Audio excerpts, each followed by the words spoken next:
যে জিনিস অর্জন করতে মেহনত করা লাগে, কষ্ট করা লাগে, যার মাল ছাপানো লাগে, সেখানে ওই জিনিসের মূল্যটা অন্তরে দিতে হবে।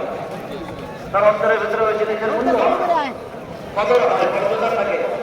আর যে জিনিস কষ্ট পাওয়া যায়, কোন রকম মেহনত ছাড়া, কষ্ট ছাড়া, সত্যগত হয়, এই জিনিসের কোনো মূল্য তার অন্তরে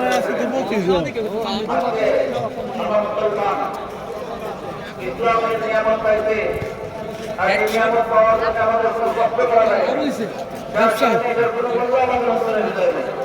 সাহাবা ইকরাম রাদিয়াল্লাহু তাআলা আজমাইন ঈমান হাসিল করছিলেন, ঈমানকে অর্জন করছিলেন বড় কষ্ট আর মেহনতের মুজাহাদার মাধ্যমে। যার মাল খাটাইছেন, কঠিন থেকে কঠিন কষ্ট সহ্য করছেন, যার কারণে সাহাবাদের অন্তরের ভিতরে ঈমানের কদর থেকে ঈমানের মূল্য। আল্লাহ তাআলা যাতে ঈমান বড় দামি, আল্লাহ তাআলা ঈমানের মূল্য বয়ান করছেন, ঈমানের মর্যাদা বয়ান করছেন। ঈমানওয়ালা আল্লাহ তাআলার কাছে কিরকম দামি, কিরকম মর্যাদাপূর্ণ, এটা আল্লাহ তাআলা বয়ান করছেন। হাদিসের ভিতরে আছে অসংখ্য মানুষ, দর্শক বিভিন্ন জেলা থেকে এগুলো আসছে। মানুষ বাকি থাকবে, এতটুকু ঈমানওয়ালা বাকি থাকবে। আল্লাহ তাআলা ওই ঈমানওয়ালার জন্য আসমান আর জমিনের সমস্ত নিজাম ব্যবস্থাপনাকে আল্লাহ তাআলা বাকি রাখবেন। যদি ঈমানওয়ালা না থাকে, আল্লাহ না থাকে, সারা দুনিয়ার সমস্ত ঈমানওয়ালা দুনিয়ার থেকে বিদায় নিয়ে যায় আর সারা দুনিয়ার কাফের মুশরিক করে ভর্তি হয়ে যায়, তো আল্লাহ তাআলার কাছে এই দুনিয়াকে বাকি রাখার কোনো জরুরত থাকবে না।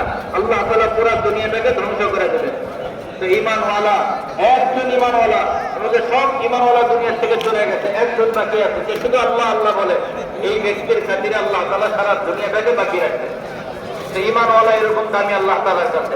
আর ঈমানের মূল্য আল্লাহ তাআলার কাছে কিরকম, যে ব্যক্তি দুনিয়া থেকে এই অবস্থায় যায় যে তার কাছে সরষের দানা পরিমাণ ঈমান থাকে, তো আল্লাহ তাআলা ওই ব্যক্তিকে এই দুনিয়া থেকে যাওয়ার পর জান্নাত দান করবেন। তো ঈমান এত বড় দামি জিনিস। এদের মহতরম দোস্ত বুজুর্গ, ঈমানের এই মূল্য হযরত সাহাবা ইকরাম রাদিয়াল্লাহু তাআলা আনহুম বুঝছিলেন, কারণ ওনারা ঈমানকে হাসিল করতে গাজীপুর টঙ্গী নদীর তীরের থেকে বিশ্ব ইজতেমা 2025 31 থেকে 2 তারিখ পর্যন্ত হচ্ছে। মেহনত করা লাগে না, কষ্ট করা লাগে না, আমাদের কাছে ঈমানের কোনো মূল্য নেই। হযরত সাহাবা ইকরাম রাদিয়াল্লাহু তাআলা আনহুম কিরকম মেহনত করছেন ঈমানের জন্য, ঈমানের জন্য কিরকম কষ্ট সহ্য করছেন। বলেন যে হযরত খাব্বাব রাদিয়াল্লাহু তাআলা আনহুকে একবার হযরত আমিরুল মুমিনিন ওমর ফারুক রাদিয়াল্লাহু তাআলা জিজ্ঞাসা করলেন, না বাসায় নিয়ে যাবো, বাসায় নিয়ে তো দেখবো।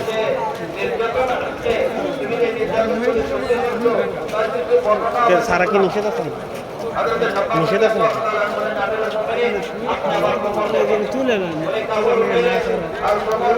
শোনেন, এই যে যারা না, আমারটা শোনেন,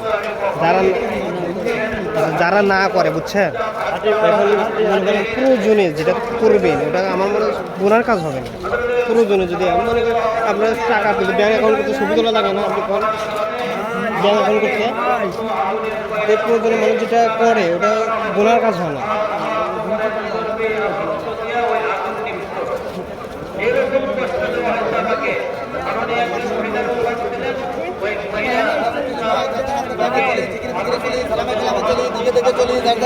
চলি,